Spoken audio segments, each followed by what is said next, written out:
Senhores, definitivamente a política brasileira não é para amadores, gente. Vocês vão entender absolutamente tudo o que está sendo preparado e a bomba vai estourar o mais rápido possível, tá? Vou trazer aqui as 3 informações, depois vocês coloquem aqui embaixo a opinião de todos vocês. Rapidamente, só não esqueçam de se inscrever no canal, ativar o sininho das notificações e compartilhar o vídeo o máximo possível que vocês puderem. Essa aqui é só a primeira, gente, tá? Vocês, do desespero. O nome disso aqui pra mim é desespero. Bateu o desespero no governo Lula, né? Partidos do Centrão sinalizam que votarão a favor da anistia. Aí o homem, gente, principalmente o Lula, né? O homem tá desesperado, vejam.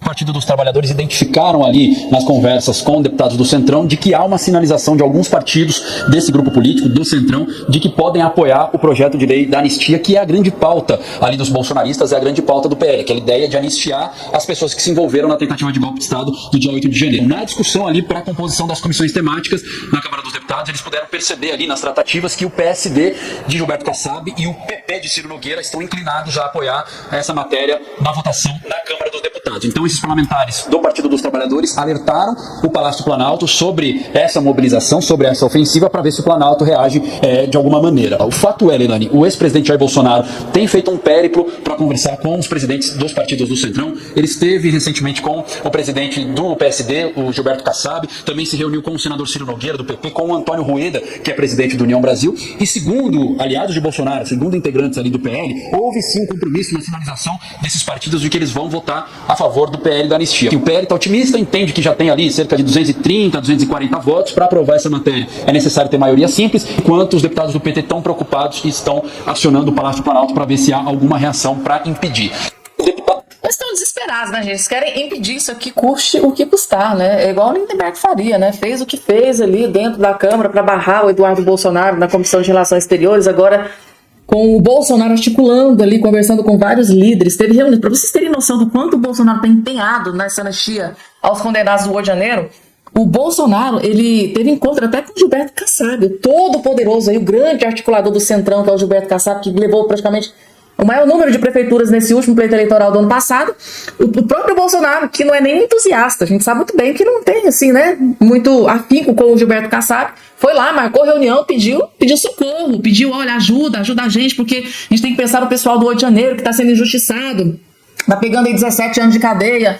Então, assim, gente, o grande foco do Bolsonaro, gente, tá, é anistia ao pessoal do 8 de janeiro. O Bolsonaro tá empenhado. Mas ele quer anistia, por que quer anistia pra ele? Mas ele já deixou bem claro. Eu quero anistia pro pessoal do 8 de janeiro. Muitas pessoas estão sendo injustamente... a justiça tá assim, gente, tá? 14 anos de prisão, 17 anos de prisão, enquanto o Janones, que fez a achadinha, paga uma multinha ali. Então, assim, é uma vergonha. Então, Bolsonaro empenhadíssimo, trabalhando diuturnamente para que essa anistia seja aprovada o mais rápido possível dentro do Congresso Nacional e que esse povo seja colocado em liberdade. Gente do céu, eu vou comemorar muito o dia que isso acontecer, porque o que eu sei que tem pessoas, meu Deus, gente, tá? Que situação lastimável, triste, degradante de algumas pessoas ali presas. Eu tenho certeza absoluta que muitos de vocês vão ficar extremamente chocados com isso que está prestes a acontecer dentro do Congresso Nacional. Agora, adivinhem quem é que vai pagar essa conta? Assistam para vocês entenderem. Perseguição. Davi Alcolumbre, ele diz que vai pedir a cassação do Gustavo Gayer porque ele criticou jocosamente a fala de Lula sobre Gleisi. Como assim, deu cassação do Gustavo Gayer? Quer dizer que o Lula faz a fala machista e misógina contra a Gleisi. Como toda a imprensa reconheceu desde então. E quem vai ser cassado? Não é o Lula, então, mas é o Gustavo Gayer. Pois é, gente. É isso que está acontecendo agora. É a total inversão de valores do Brasil. Por mais absurdo e mais maluco que seja. E o Hugo Mota, presidente da Câmara, ele chegou a ligar para o Gayer para dar uma notícia não muito boa para ele, segundo a imprensa noticiou, e eu vou contar aqui para você. Fique então aqui que eu vou te contar que notícia foi essa lá no final, mas antes disso você precisa entender o que foi que aconteceu para que o Davi Alcolumbre tenha ido para cima do Gayer e dito que vai pedir a cassação dele. E é um personagem extremamente poderoso, influente, não só no Senado, mas também na Câmara, tem uma grande influência partidária, e vindo essa ameaça dele, a gente tem que ficar de orelha em pé e nos precaver. Vamos olhar então. Tudo começou quando Gustavo Gayer criticou a fala do Lula, que foi apontada pela própria imprensa como machista e misógina. Você deve ter visto isso aí essa semana, não é? Foi aquela fala em que ele teria indicado a Gleisi para melhorar a articulação do governo com o Davi Alcolumbre, com o Hugo Mota, porque a Gleisi supostamente é uma mulher bonita. E eu não vou entrar nesse mérito aí dela ser bonita ou não. Mas você pode me dar a sua opinião aí nos comentários. Conta pra mim, bonita ou não bonita? Mas olha, teve gente dizendo nas redes sociais que imediatamente o ministro Alexandre de Moraes reagiu e mandou incluir o Lula imediatamente no inquérito das fake news, depois de ele dizer que a Gleisi é bonita. Mas eu não falei isso não, viu, gente? Mas bora seguir aqui. Depois disso, o Geyer, é claro, ele foi pra cima do Lula, como toda a oposição foi. Porque o que o Lula fez foi sim absurdo, foi errado. Mas vamos entender o que o Geyer disse exatamente. Ele disse o seguinte, eu separei aqui o texto pra vocês. Ele disse o seguinte, e aí, Lindenberg Farias? Vai mesmo aceitar o seu chefe oferecer a sua esposa pro Hugo Motta e ao Alcolumbre como um cafetão oferece uma GP, que é a garota de programa? Sua esposa sendo humilhada pelo seu chefe, você vai ficar calado? E aí, num outro post que eu separei aqui, o Geyer também escreveu o seguinte. Me veio a imagem da Gleisi, Lindenberg e Alcolumbre fazendo um trisal. Que pesadelo. Foi o que o Geyer disse. São palavras, gente, muito fortes do Geyer. E não importa se você gosta ou não desse estilo de crítica com ironia forte, jocosa e ácida, bem característica dos vídeos do Geyer, que costumam começar sempre esses vídeos com uma ironia. Agora, goste você ou não, e fazer uma observação. Milhões gostam, porque ele tem quase 2 milhões inscritos no canal dele lá no YouTube, e eu não tenho dúvida alguma de que as palavras dele, gostem ou não, queiram ou não, concordem ou não, elas estão protegidas pela sua imunidade parlamentar. A imunidade parlamentar é absoluta, a Constituição não ressalva. Apesar do Supremo estar relativizando cada vez mais. Agora, nesse caso aqui, é claramente uma imunidade absoluta, porque é um deputado federal criticando o chefe do Poder Executivo por uma fala absurda dele sobre uma ministra de Estado. Ou seja, é sim uma crítica ácida, é sim uma crítica irônica, é sim uma crítica jocosa, você pode não gostar do tipo de humor, isso não importa. E lembre, a liberdade de expressão e mais a imunidade parlamentar existe para proteger exatamente aquilo que alguém pode não gostar. Se não, se for algo que todo mundo gosta, aí não tem problema, ninguém vai criticar, ninguém vai atacar, ninguém vai pedir punição. Existe para proteger exatamente isso. E para que não seja perseguido por suas falas. Então, é sim uma crítica ácida, irônica e jocosa em relação, mas é em relação a algo intrinsecamente relacionado à função do deputado federal Gustavo Geyer. E me diz, você concorda que o Geyer disse é adequado ou você achou forte demais? Conta aí nos comentários. Vai me contando aí e deixa seu like no vídeo para que a gente possa levar a mais pessoas a compreensão de como estão atacando a imunidade dos parlamentares e sempre, coincidentemente, dos parlamentares de direita, né? E vamos agora para entender a reação do Alcolumbre. A fala do Geyer deixou o Alcolumbre furioso. O presidente do Senado anunciou que vai processar o Geyer e que vai pedir a cassação dele no Conselho de Ética. Só que isso é juridicamente possível? A minha visão é de que se o Geyer é imune por palavras, opiniões e votos, ele não deveria ser cassado por quebra de decoro por conta de falas que estão protegidas pela imunidade. Senão, para que serve a imunidade parlamentar? Para nada. A quebra de decoro parlamentar ela deve ser interpretada de modo muito restritivo quando se trata de decoro em relação a palavras e opiniões. Do contrário, qualquer coisa vira quebra de decoro na disputa política e você esvazia a imunidade parlamentar. Imagina eu, da Lava Jato, que processei grande parte das pessoas que estão lá no Congresso, chego lá e começo a falar e criticar o governo, criticar os parlamentares, criticar a corrupção. Eles vão me pegar um deslize, uma vírgula e vão me caçar dizendo que quebrou decoro. Criticou o Congresso, quebrou o decoro. Criticou as instituições, quebrou o decoro. Criticou outro parlamentar, quebrou o decoro. É isso.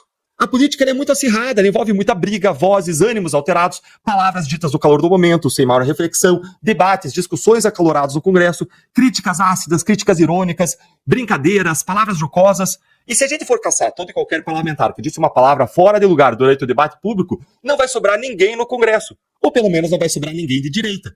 Porque todo mundo, literalmente todo mundo ali, já se envolveu em alguma briga ou discussão mais acalorada contra um colega por conta de divergências políticas. Mas o que a gente vê é que a mão pesa sobre os caras da direita e não sobre ninguém da esquerda.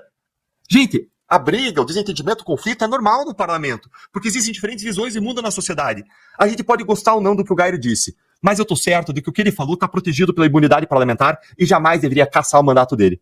A Comissão de Ética da Casa realmente deveria interpretar restritivamente o que é uma quebra de decoro quando essa quebra envolve palavras e opiniões do parlamentar. E o Alcolumbre, como chefe de poder legislativo, ele deveria ser o primeiro a proteger a imunidade, primeiro a proteger as prerrogativas dos parlamentares. Só para a gente ter uma ideia de como uma punição na Comissão de Ética seria injusta, basta ver o que o André Rachadones, lembra desse? Ou melhor, André Janones, que agora é um criminoso confesso, foi salvo ele de uma cassação lá no Conselho de Ética por causa das rachadinhas. Apesar do nome engraçadinho das rachadinhas, que parece que não é nada demais, não, gente, isso aí é corrupção, nada mais, nada menos do que corrupção. Aí você vem me dizer que o Janones não vai ser cassado por corrupção, mas o Geyer vai ser cassado por causa de uma piada jocosa, ainda que seja maldosa, ainda que você possa não gostar, uma palavra dura, uma crítica irônica? É isso mesmo? Ora, faça por favor. Mas no estado atual de coisas em que a gente está, com a censura, o autoritarismo, as violações à liberdade de expressão e da imunidade parlamentar escalando cada vez mais, sendo cada vez mais comuns, eu não duvido de nada. E segundo a imprensa, o próprio Hugo Mota, presidente da Câmara, ligou para o Gayer para dizer que ele vai ser punido. Mas a imprensa não explicou que punição é essa. Se é uma suspensão com perda de salário, de cota parlamentar, ou se vai ser uma advertência mais leve, ou se vai evoluir para uma cassação. Mas qualquer coisa nesse sentido soa para mim como absurda, como uma agressão. E você concorda comigo que o Gayer não merece ser punido? Conta aí para mim nos comentários. Ministro extremamente magoado, na verdade ex-ministro, né? O Ciro Gomes já foi ex-ministro do Lula, extremamente magoado, acabou de detonar e destruir Lula da Silva. Infelizmente, esse vídeo é para denunciar mais um assalto ao bolso do nosso sofrido povo brasileiro. Lula segue sua história de encher o bolso dos banqueiros enquanto fragiliza a população brasileira. Eu explico. Em janeiro desse ano, de 2025, o nível de famílias endividadas no Brasil foi de nada menos do que 76,1%. Isso mesmo, quase 8 de cada 10 famílias brasileiras estão endividadas. Prestem bem atenção, essa é uma das maiores proporções de famílias endividadas do mundo. Pior, no começo desse ano, 1/5 dos brasileiros estavam comprometendo mais da metade dos seus rendimentos com dívidas. A política de juros de Lula é um câncer mortal, porque esse fenômeno do endividamento e da inadimplência está tão generalizado entre as famílias quanto entre as empresas pelo Brasil afora. Nada menos do que 73 milhões e 700 mil brasileiros seguem humilhados no SPC. Pois bem, Lula agora, com esse nível explosivo de endividamento, anuncia uma das maiores imoralidades de que eu já tomei notícia, olha, em minha já longa vida pública. Ele vai estatizar os riscos dos empréstimos consignados dos trabalhadores da iniciativa privada, no mesmo passo em que, desavergonhadamente, deixa frouxo, livre para os bancos cobrarem a taxa de juros que bem entenderem e quiserem. Isso é a cara do PT. Simplificando, o FGTS, você sabe, é uma contribuição que foi criada para gerar uma poupança a ser eventualmente sacada em ocasiões raras, difíceis, específicas, como a demissão sem justa causa ou a compra da casa própria, por exemplo. O FGTS é, portanto, um estoque de poupança popular que foi vinculado principalmente ao financiamento de moradia para o povo e saneamento básico para as periferias. Mas na contramão da história, Lula e sua banda de pelegos partiu para privatizar de forma vil esse fundo também. Pior, o dinheiro vai parar no bolso insaciável dos banqueiros de novo. Pelas regras que Lula está ditando, um trabalhador da iniciativa privada vai dar parte substantiva do seu FGTS para o cartão dos bancos, seja nos juros escorchantes, está se falando no mercado em até 40% ao ano, seja entregando sua poupança, seu FGTS, da vida toda, como garantia se não puder pagar os empréstimos. E quando perder o emprego? E se pretendia juntar alguma coisa para comprar uma casinha? E ao se aposentar, precisando desse dinheiro, sem essa poupança mais para dispor? Nos serviços públicos, nos servidores públicos, há uma espécie de conselho vigiando essa esculhambação dos créditos consignados. Entre os aposentados, também. Num e no outro, há um teto para os juros. Segundo o levantamento do PROCON de São Paulo, trabalhadores da iniciativa privada podem pagar mais do que o triplo da taxa de juros cobrada dos aposentados do INSS, que já é uma barbaridade. Para os aposentados, a taxa máxima de juros, barbaridade, para o consignado, é de 1,8% ao mês. Isso dá quase 30% ao ano. O teto, portanto, permitido por lei. Mas para os trabalhadores das empresas privadas, a taxa pode chegar até, sente-se aí bem, 6,49% ao mês. Isso dá mais de 100% ao ano. Não existe nada parecido no mundo com essa selvageria de agiotagem agora oficializada pelo senhor Luiz Inácio Lula da Silva. Por que o Lula está fazendo essa entrega tão vergonhosa? Por cima da mesa, o pretexto é expandir o crédito e o consumo. Estes mesmos, crédito e consumo, do seu Banco Central, atua selvagemente para conter e restringir via a maior taxa de juros do mundo. Numa situação e na outra dessa aparente contradição, pula a resposta: o ganho sem limites do cartel dos bancos. Eu fico pensando em quanto terá sido a enorme propina para que essa imensa negociata seja anunciada. Vocês acham exagero? É que vocês não sabem, como eu, como é que nasceu o mensalão. Foram os pau-mandados de Lula vendendo o cadastro dos aposentados do INSS para o Banco Rural. Ou vocês pensam que eu esqueci que Lula entregou no dia 28 de dezembro de 2023 agora, nada menos do que 93 bilhões de reais de precatórios, pelo valor de face, a bancos que os tinham comprado recentemente por até metade desse valor?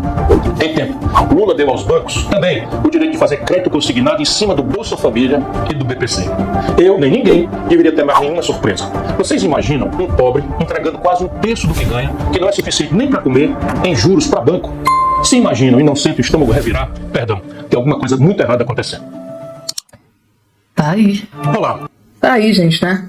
Um ministro muito magoado, né? Isso aqui, Ciro Gomes já foi ministro do Lula, né? E a gente percebe que parece que é um ex-ministro extremamente magoado, né? Com Luiz Inácio Lula da Silva. Fez uma denúncia gravíssima, falou em propina, disse que o Lula só pensa em agradar os banqueiros, prejudica os mais pobres para beneficiar os banqueiros, gente. Alguém tinha alguma dúvida de que o Lula ia continuar fazendo isso? Já fazia, né? Nos 2 mandatos primeiros. Agora, nesse terceiro mandato, claro que não iria ser diferente. Mais uma vez, o Lula cortando dos pobres, que ele acabou, né, de anunciar que vai ter um corte aí de quase 8 bilhões no Bolsa Família. Ao mesmo tempo, o Ciro Gomes disse que ele governa o quê? Para banqueiros. O Lula, ele governa, gente, para nata, né? É para banqueiros, ele governa para os artistas da Lei Rouanet. A preocupação do Lula é agradar estas pessoas, pessoal do Bolsa Família, do Cadastro Único, que se lasquem. É tudo uma questão de prioridades aqui nesse desgoverno Lula, gente. Que denúncia gravíssima, né? Feita aqui pelo Ciro Gomes, gente, tá? Tá aí, gente, tá? Seguindo aqui com as informações, vejam só isso que foi divulgado, que eu vou trazer aqui para todos vocês, com relação ao Alexandre de Moraes. O Marco Antônio fez essa publicação, que é uma reviravolta que pode estar acontecendo, tá? Deputados americanos estão investigando armação contra Felipe Martins em caso que envolve Alexandre de Moraes. Ou seja, a situação que já estava bem, né, caótica para o Alexandre de Moraes nos Estados Unidos parece que pode piorar ainda muito, muito mais, porque agora deputados americanos estão agora se debruçando sobre o caso do Felipe Martins, que pode ser um dos maiores erros do judiciário brasileiro. A gente está aqui a informação, o Marco Antônio postou. Veja, o ministro, acostumado a agir sem resistência, tá, pode ter cometido o maior erro dentre vários ao mirar o Felipe Martins. Nos Estados Unidos, deputados já investigam uma provável armação contra ele. E se tudo se confirmar, o que precisa ser só mais um golpe macabro do STF pode se transformar no início de sua própria derrocada. Moraes contava com silêncio, mas agora enfrenta algo novo. Atenção internacional. E quando o jogo deixa de ser interno, o controle escapa das mãos de quem se achava intocável. Gente, tá? Ministro, segundo Marco Antônio Costa aqui, o ministro Alexandre de Moraes se achava intocável e agora parece que as denúncias contra ele nos Estados Unidos vem crescendo e agora envolve esse caso, né, estrondoso, né, chocante, com relação a esse que pode ser um dos maiores erros jurídicos do Brasil, envolvendo aí o Felipe Martins, gente, tá? Coloca aqui embaixo a opinião de vocês, gente, tá? Próxima informação aqui na tela, gente, vejam só o que acabou de ser divulgado aqui neste exato momento. Nova decisão do STF. Primeira turma do STF mantém prisão de Braga Neto. Primeira turma do STF mantém prisão do Braga Neto. E a pergunta que eu faço pra você que tá do outro lado é a seguinte: você foi pego de surpresa? Eu não. Tá aqui, ó. Por unanimidade, ou seja, todos os ministros da primeira turma, tá, do Supremo Tribunal Federal, manteve nessa sexta-feira 14 a prisão do general Braga Neto, ex-ministro do governo Bolsonaro. O colegiado é composto por 5 ministros: Zanin, Alexandre de Moraes, Fux, Flávio Dino, Carmen Lúcia. No julgamento, os juízes do STF analisaram no plenário virtual o pedido dos advogados de Braga Neto contra a prisão. E lembrando, gente, a título de informação, é essa mesma turma aqui que vai julgar o Bolsonaro, tá? A autoridade policial apontou que Braga Neto tentou controlar o que seria o repassado da investigação, né, evidenciando a possível prática do delito previsto, né, demonstrando o verdadeiro papel de liderança, organização e financiamento exercido pelo recorrente, além de apresentar relevantes indícios de que Neto atuou reiteradamente para embaraçar as investigações, argumentou Moraes no voto vencedor. Todos ali, por unanimidade, decidiram, então, manter a prisão do Braga Neto, gente, tá? Para absolutamente zero surpresa de ninguém. Tem mais informação, gente, tá? Outra informação que eu fiquei chocada. Isso aqui é a segunda notícia desse vídeo que eu fiquei impactada, gente, tá? É que, assim, no meu ponto de vista, é um tapa na cara da sociedade, né? Eu fico pensando, eles não tentam nem esconder. Paulo Gonet, PGR indicado pelo Lula, tá? Vai defender pessoalmente denúncia contra Bolsonaro no STF. Porque, assim, a defesa do Bolsonaro tem, né, mostrado ali vários indícios de que não poderia ser julgado no STF, que o Alexandre de Moraes deveria se declarar impedido, que o Zanin, que o Flávio Dino deveria se declarar impedido, que não poderia ser julgado na primeira turma e sim pelo plenário todo.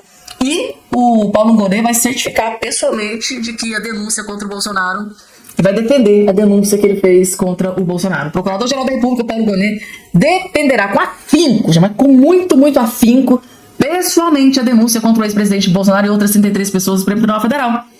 Eles são acusados, tal, de tudo que você já sabe. Segundo o jornal Globo, a presença do Gonet na primeira turma do STF, ele será julgado, é rara, e sublinha a relevância do processo. Normalmente, o subprocurador representa a Procuradoria-Geral da República das turmas, né? Mas dessa vez, como se trata de Bolsonaro, Paulo Gonet quer ter certeza absoluta de que ele quer vai acontecer, do que ele, né, está prevendo pode acontecer, que ele quer mesmo pessoalmente se certificar de tudo. Tá aqui. Atualmente, Cláudia Sampaio Marques, né, desempenha essa função na primeira turma. Contudo, por causa da importância do caso, o Gonê decidiu assumir a responsabilidade. A PGE representou recentemente uma manifestação e tal, aí logo em seguida o Moraes mandou o Zanin decidir a data, e a data até já saiu. Foi numa velocidade, assim, impressionante. Eu tô impactada, gente, com o interesse do Paulo Gonê no julgamento nessa denúncia contra Jair Messias Bolsonaro. Por que o Paulo Gonê tá tão, assim, preocupado, né, com essa denúncia que ele fez ao STF contra o Bolsonaro e alguns aliados? Impressionante. Agora, uma outra notícia, gente, que eu fiquei impactada, que eu vou trazer aqui também para todos vocês, é essa que está aparecendo aqui na sua tela. Veja só que interessante. Essa que está aparecendo aqui na sua tela, gente, tá?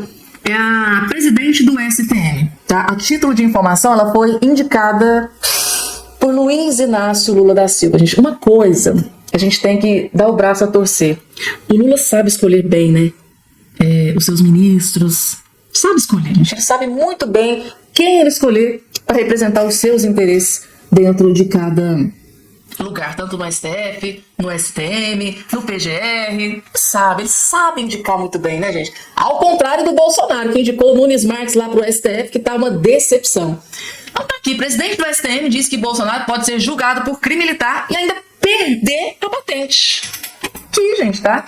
Presidente do STM, tá? Indicada pelo Lula. Nem esconde, né, a imparcialidade. Bolsonaro tem que ser julgado por crime militar e ainda perder a patente. Ela quer que o homem seja humilhado.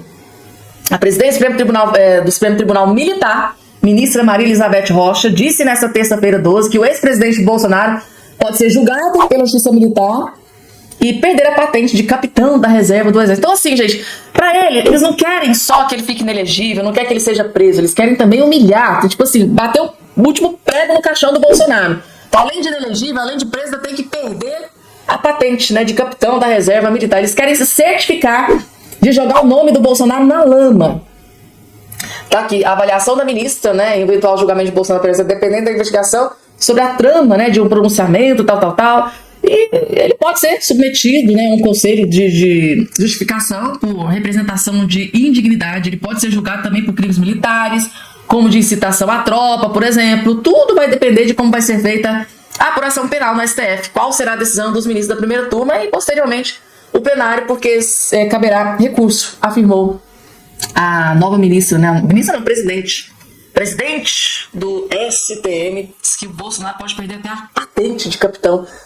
Resumindo, né, gente? Eles querem definitivamente derrubar e destruir até a reputação de Jair Messias Bolsonaro. Eu fiquei impressionada. Aqui acho que deu pra vocês entenderem, né, gente, tá? Ministros no STF indicados pelo Lula. É o Paulo Gonê, indicado pelo Lula na PGR. É a ministra, é a presidente aqui do STM, indicada pelo Lula. E todos representando muito que bem o Lula. Só uma opinião, né, gente? Coloca aqui embaixo se vocês pensam diferente. Próxima informação na tela, gente, é aquela questão do mandato cassado. Tá aqui na revista Oeste. Essa daqui, gente, é uma deputada federal eleita, tá, pelo voto. A pessoa foi lá na urna, votou e colocou ela como representante de Estado. Aí, o que é que acontece? O STF foi lá, fez uma manobra e vários parlamentares vão perder o seu mandato. Dentre esses parlamentares está aqui.